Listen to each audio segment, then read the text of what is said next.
Hey guys, my name's Jen, and I'm kind of new to YouTube, but I'm going to be making a series of videos called Born Ignorant, debunking myths surrounding mental illness and other ignorant ideations people may have.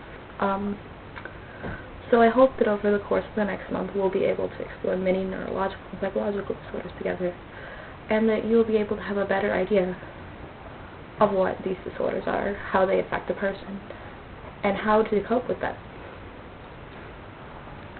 So, first, I'd like to just kind of put a good definition of what is a mental illness. What differs between normal and abnormal behavior? Well, fortunately, psychology and psychiatry has come up with a set of guidelines in the DSM-4, Diagnostic and Statistical Manual, 4th edition, which kind of dictate what we consider to be psychological disorders. I have a copy, but I don't have it with me right now. But I definitely will maybe even read it from it for some of the shows that I have later on. It's a long book, and it's not really something you'd read, but it's more like a reference, and pretty great. But I'd just like you guys to think, what do you consider to be a mental illness? You know? And also, is abnormal behavior in an abnormal situation, would that be considered mental illness? For example, if I were captured, like kidnapped, that would be an abnormal situation for me. And if under the stress I began hearing voices, would that be attributed to a mental illness, or could it be attributed to the situation?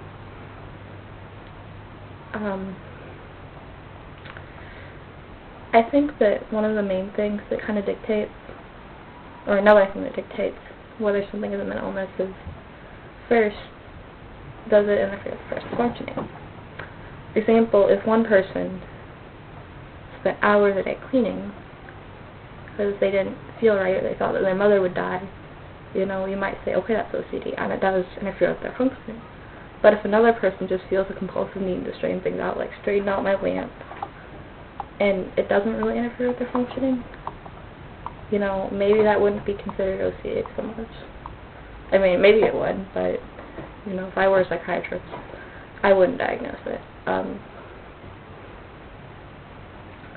Another thing is, does it interfere with a person's functioning? And not just psychologically, or like, you know, basic things. So like, does it interfere with a person's occupational, you know, social, emotional well-being?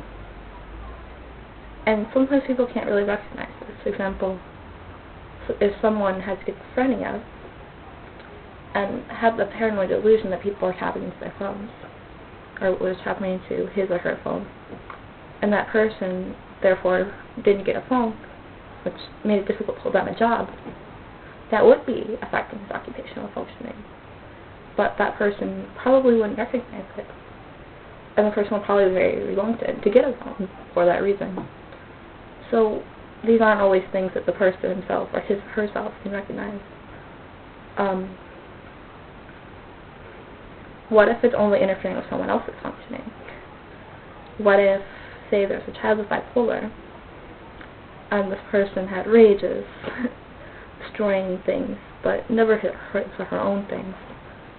And the person, like, you know, his or herself was doing great, except for he was distracting his peers in class, and he was destroying materials of other people. Would that really be considered a mental illness?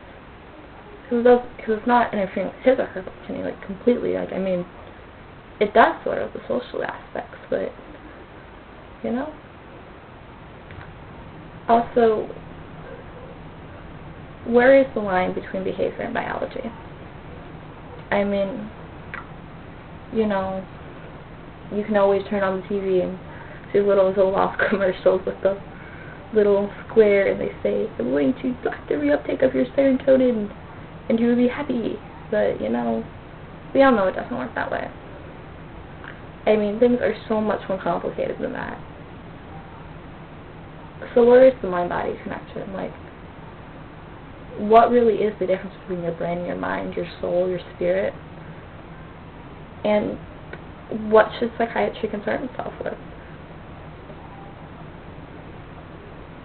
You know, I've heard of people getting so, depressed, getting so, giving up in their spirit, that they've actually gotten physically ill.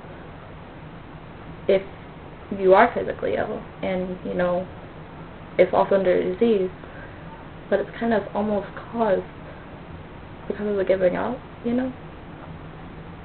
Would that be psychosomatic? Would it just be a physical disorder? What would you treat? Would you also treat the psychological dimension of it? A lot of people are reluctant to seek treatment for mental illness. Because, there's a lot of people who say it makes you weak. And, I'm just going to say right here, that's a bunch of BS. I mean, getting treatment for a mental illness does not mean you're weak. It means you're getting treatment for an illness. I mean, if you fell off your bicycle and broke your leg, not getting treatment for your broken leg probably wouldn't be a good idea. I mean, if you have a traumatic event happen in your life and you have flashbacks, not getting treatment for that wouldn't be a good idea. It doesn't make you weak. In fact, it kind of makes you strong, because you're able to recognize that, hey, I do need treatment for this.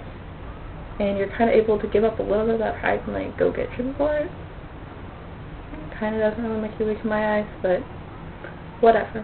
A lot of people also say it's linked to bad parenting, which probably not.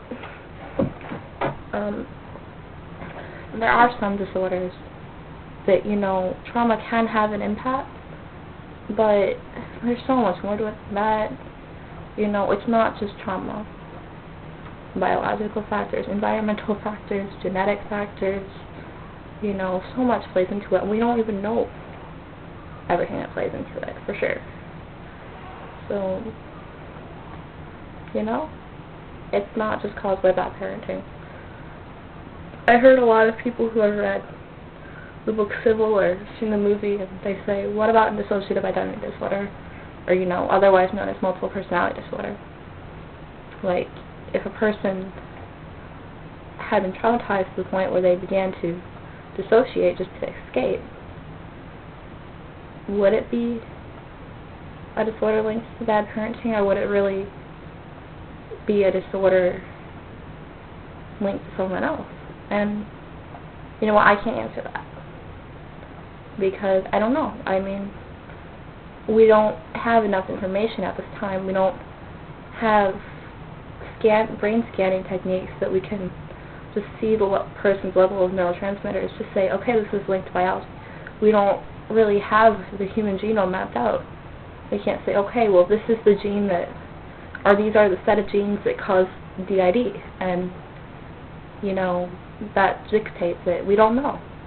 We just don't know.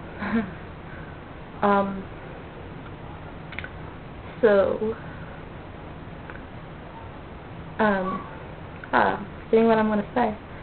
So those are the type of things I'd like to talk about over the next couple weeks.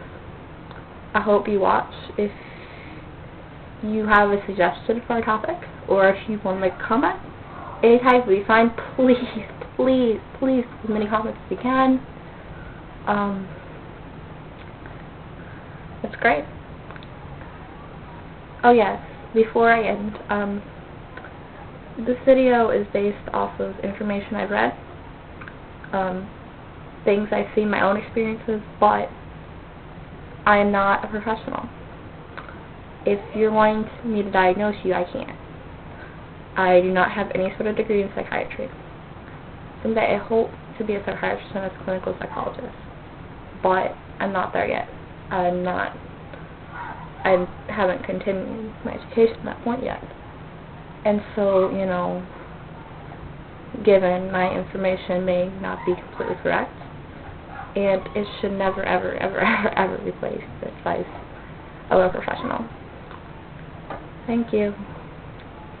See you next time.